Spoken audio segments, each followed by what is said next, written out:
Mes chers amis fans du Real Madrid, accrochez-vous parce que la saison va être extrêmement longue. Victoire à Leganés en quart de finale de Copa del Rey, je préfère dire ça comme ça. En quart de finale de Copa del Rey, victoire 3-2 à l'extérieur à Leganés. On va faire le débrief, mais avant, bien sûr, comme d'habitude, si vous êtes nouveau, n'hésitez pas à liker, vous abonner. La semaine passée, j'ai raté les matchs. Mais c'était une semaine un peu compliquée, c'était une semaine un peu mouvementée. On est de retour, on va faire des débriefs aujourd'hui, demain, samedi, dimanche, lundi, mardi, mercredi, jeudi, Champions League, Copa del Rey, Ligue Europa, tout ce que vous voulez, on va faire des débriefs. Tout ce que je vous demande, c'est abonnez-vous, likez la vidéo et on passe directement au débrief. Bon, le Real qui s'en sort une fois de plus à la dernière minute grâce à un but de, si je me rappelle bien du nom, Gonzalo Garcia Petit. On ne te connaissait pas avant le match-ci. On a seulement entendu que tu faisais partie de l'équipe U19 qui a fait le triplé. Merci. Merci Gonzalo Garcia. Ça nous empêche ou ça nous évite 30 minutes qui auraient été extrêmement stressantes. Non seulement par le manque de joueurs, mais par le football qu'on affichait. Et 30 minutes qui allaient nous fatiguer, sachant qu'on a de grands matchs qui arrivent bientôt. On a l'Atlético, on a Manchester City. Merci Gonzalo Garcia pour le but. Bon, maintenant le match. Pour la deuxième fois d'affilée en Copa del Rey, le Real qui se fait remonter 2 buts comme si de rien n'était. Le match a bien commencé. Attends, ils se sont fait remonter 2 buts. Oui. Le match qui a bien commencé. Magnifique passe de Rodrigo pour Modric. Modric qui finit tout en beauté, tout en finesse. Modric d'ailleurs qui n'avait jamais marqué en Copa avant cette saison. Cette saison, il a déjà marqué dans 2 matchs. Ça fait plaisir à voir. Et après, Endrick qui a été un peu chanceux sur un ballon qui est retombé sur sa course. Littéralement, le ballon... Ça a fait un peu de ping-pong dans la surface. C'est retombé devant Endrick. Belle finition. On mène 2-1. Le problème du match-ci.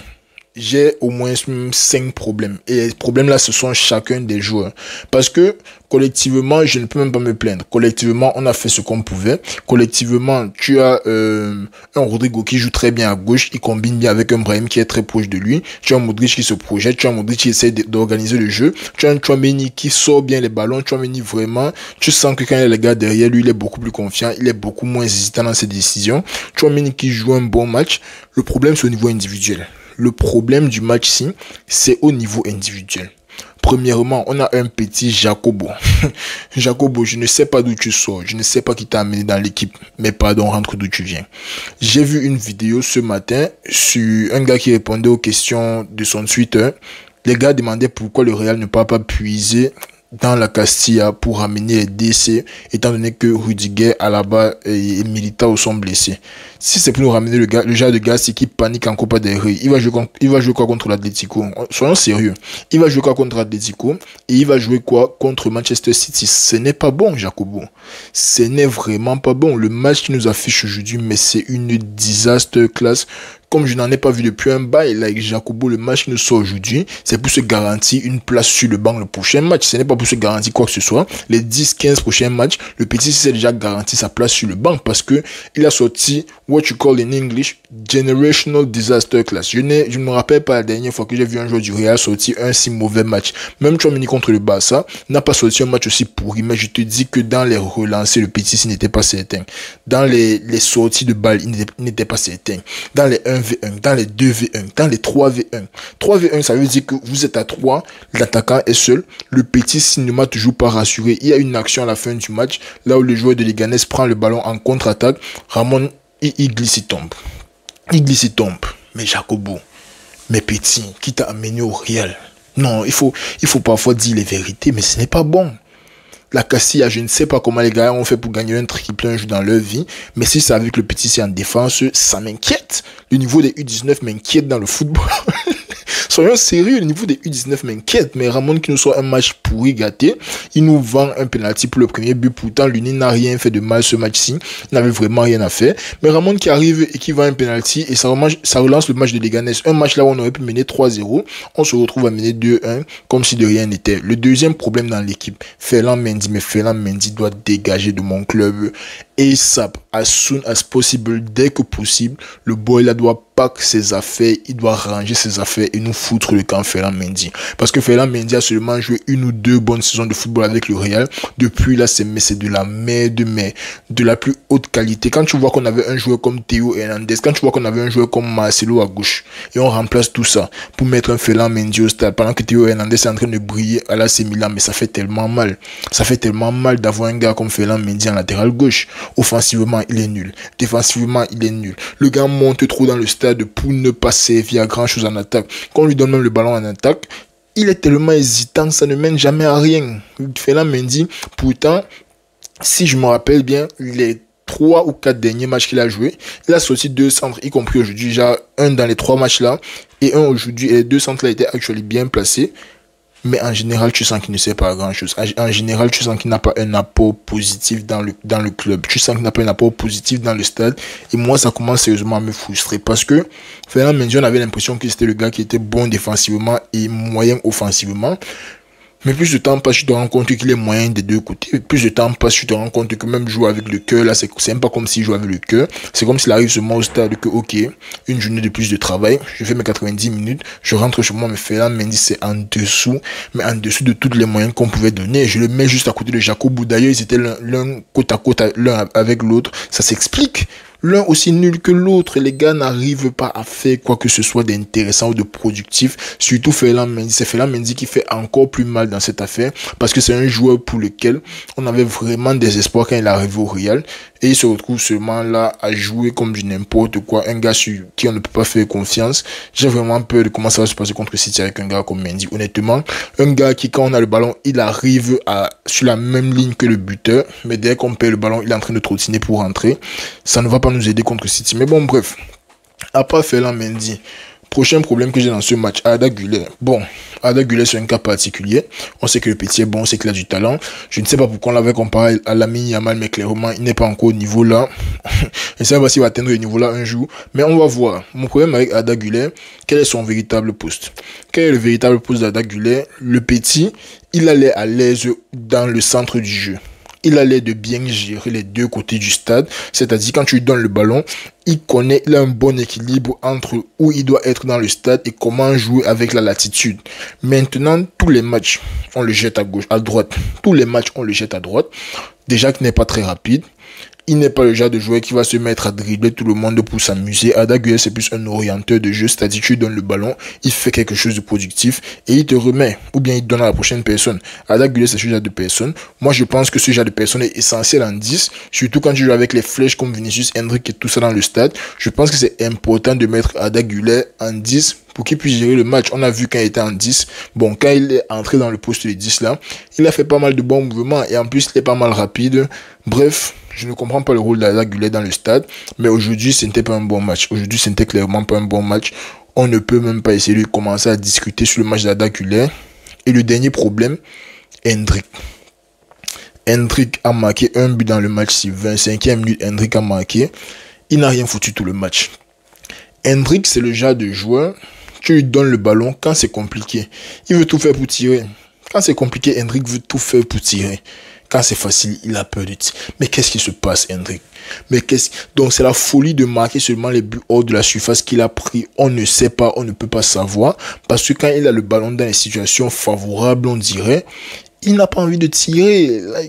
Il y a un ballon qu'Arda Güler lui a donné devant la surface. Il met le petit externe. Hendrick prend. Entrée de la surface, petit. C'est toi qui dégaines les frappes à 25-30 mètres chaque jour pour t'amuser pendant que les gars comme les Mbappé et Vinicius sont en train de taper les pouces. Mais si! Il y a quoi avec la passe latérale? Mettez le ballon dans les goals, Henry. Mais non, ce n'est pas l'équipe du Real que j'ai vue aujourd'hui, mais c'était comme le poulet sans sel. C'était comme le poulet sans assaisonnement. C'était comme la dinde de Thanksgiving, sans assaisonnement, sans oignon. Même l'oignon, on n'a même pas mis sur le jar de dinde là. Mais c'était du n'importe quoi, Hendrick. Et tu dis être buteur, le ballon arrive sur ta tête, tu n'arrives pas à t'aider, tu n'arrives pas à te retrouver dans les bons espaces, tu n'as pas le flair du but. l'aube de Brahim Diaz là, si Endrick avec ne serait-ce qu'un minimum de flair, tu pouvais voir que le ballon allait taper là-bas, tu partais te placer pour le rebond. Il y a les ballons là où Vinicius dribble, Endrick est en train de trottiner dans, mais trottine, il ne propose même pas une solution en retrait, il trottine seulement en espérant que si le ballon arrive, je vais faire quelque chose. Mais Endrick, je suis désolé, mais si tu continues comme ça, c'est le prêt qui te regarde. C'est le prêt qui te regarde déjà que tu es fort sur tes appuis, oui, tu es rapide, tu as une bonne frappe, mais tu ne joues pas le rôle du buteur là comme on veut. Like, je ne sais pas comment dire, je ne sais vraiment pas comment expliquer ça, mais le match d'Endrick aujourd'hui est honnêtement très frustrant. À un moment, j'ai commencé à vérifier la feuille de match pour voir qui était là, mais est-ce que je savais qu'il y avait un petit qui s'appelait Gonzalo Garcia? Est-ce que je savais qu'il y avait un petit qui s'appelait Go? Maintenant, je sais, je m'excuse. Maintenant, je sais, 20 ans, le petit vient nous sortir des problèmes. Je pense que c'est sa deuxième touche de balle. Quand il est entré, première touche, il essaie de mettre la tête en profondeur à Vinicius, ça ne marche pas. Deuxième touche, il tête dans les goals. C'est ce que Endrick n'a pas réussi à faire. C'est ce que Vinicius n'a pas réussi à faire. Magnifique, petit. Magnifique. Maintenant, on veut te voir dans un match ou pas. Parce qu'Ancelotti, il fait ses choses comme il veut. On ne va pas le contrôler. Mais quand un petit a le ton comme ça, pour ceux qui ne savent pas le ton, c'est avoir la petite récurrence de chance, mais de talent aussi que tu mélanges et ça fait le ton. Bref, quand un petit a le ton comme ça là, il faut lui donner des chances pour qu'on voie de quoi il est capable. Parce que ça, c'est un petit qui a l'air de faire au moins 1m78, 1m79 et qui a l'air de pouvoir utiliser sa tête parce que le but qu'il marque, ce n'est pas non plus un but facile. Ce n'est pas non plus le déplacement qu'il fait là. C'est le déplacement d'un buteur, mais fait le déplacement en rentrant, sauter, mettre la tête premier poteau. Ce n'est pas facile du tout. Donc moi, je veux voir le petit là jouer à l'avenir. Endrick, s'il continue les performances comme ça, c'est Ancelotti qui va le mettre au banc. On n'aura même plus le mot à dire parce qu'au début de la saison, on défendait beaucoup Endrick, mais si c'est pour sortir des matchs comme ça, merci, mais non, merci. À part eux, Ferland Mendy qui nous a vendu le deuxième but. Ah oui, pendant que je parlais de lui, j'ai oublié de dire ça. Ferland Mendy nous a vendu le deuxième but, mais il ne sert à rien, il ne sert à rien. Mais bon, on était acculé par moment. Par moment, on avait le ballon, mais on pêchait bien, on n'arrivait pas à créer les occasions franches. Comme j'ai dit, le match, c'est qu'il était juste un match bizarre. Je suis juste content qu'on ait gagné. Et le prochain tour ne sent pas très bon. Parce que le prochain tour, c'est Atlético. Probablement le Barça. Je ne vois pas le adversaire de demain les taper honnêtement. Atlético, probablement le Barça. Ou Osasuna, Real Sociedad. Je n'ai même pas envie de prédire ce qui va se passer là-bas. On continue de parler des performances des joueurs. Vinicius, très bon match. Vinicius, très bon match. Le seul bémol que j'avais à l'entrée de Vinicius, c'est la sortie de Rodrigo. Je ne sais pas pourquoi il devait faire l'un pour l'autre, mais peut-être que Rodrigo a trop joué des temps-ci là et il devait se reposer. Honnêtement, moi, quand je voyais la formation, je voyais Vinicius en titulaire, étant donné que ça fait beaucoup de matchs qu'il n'a pas joué, mais il est entré dans le match, il a fait un bon match, il a créé les occasions, il a pris son carton jaune. Tout va bien, belle journée pour Vinicius et on a gagné le match. Malheureusement, il n'a pas été décisif dans le match, mais il a été assez impactant dans le match et on a revu le Vinicius qu'on est habitué à voir. Maintenant, il lui faut juste le joueur dans la surface là, où les 2-3 joueurs, les Bellingham, les Mbappé ou les Rodrigo qui lui donnent les bons appels afin que tout ce qu'il fait là puisse mener à quelque chose. À part eux, comme j'ai dit, Tchouaméni, rien à redire. Modric, je ne peux même pas blâmer Modric pour quoi que ce soit parce que le gars est déjà vieux, il est fatigué. Ce qu'il fait là maintenant, c'est le service à la communauté. Là maintenant, c'est seulement la charité. Like, Modric, s'il dit qu'il prend sa retraite demain matin, personne ne va se fâcher. Mais pardon, attends un peu. On a un Camavinga blessé. On a un Ceballos qui c'est comme s'il n'aime plus Vinicius. Like, parlant du dernier match contre l'Espagnol, Ceballos c'est comme s'il n'aime plus Vinicius. Je ne sais pas quel genre de problème les deux là ont. Mais Vinicius était très frustré dans le match contre l'Espagnol. Donc ça fait plaisir de le voir comme ça aujourd'hui. En dribbleur, en passeur, en créateur, ça fait du bien. Donc, il y a encore qui Valverde. Match pas mal. Les deux buts du Real sont quand même venus de lui. Il était à l'initiation des deux actions. Mais sinon, à part ça, Valverde, en général, c'est du bon. C'est du bon latéral droit, latéral gauche, ailier droit, ailier gauche, buteur, passeur, têteur, gardien de but. Valverde, ça passe. Donc, comme j'ai dit, on est qualifié pour le prochain tour. Prochain match, c'est samedi contre l'Atlético. Entre-temps, on va regarder le match du Barça demain.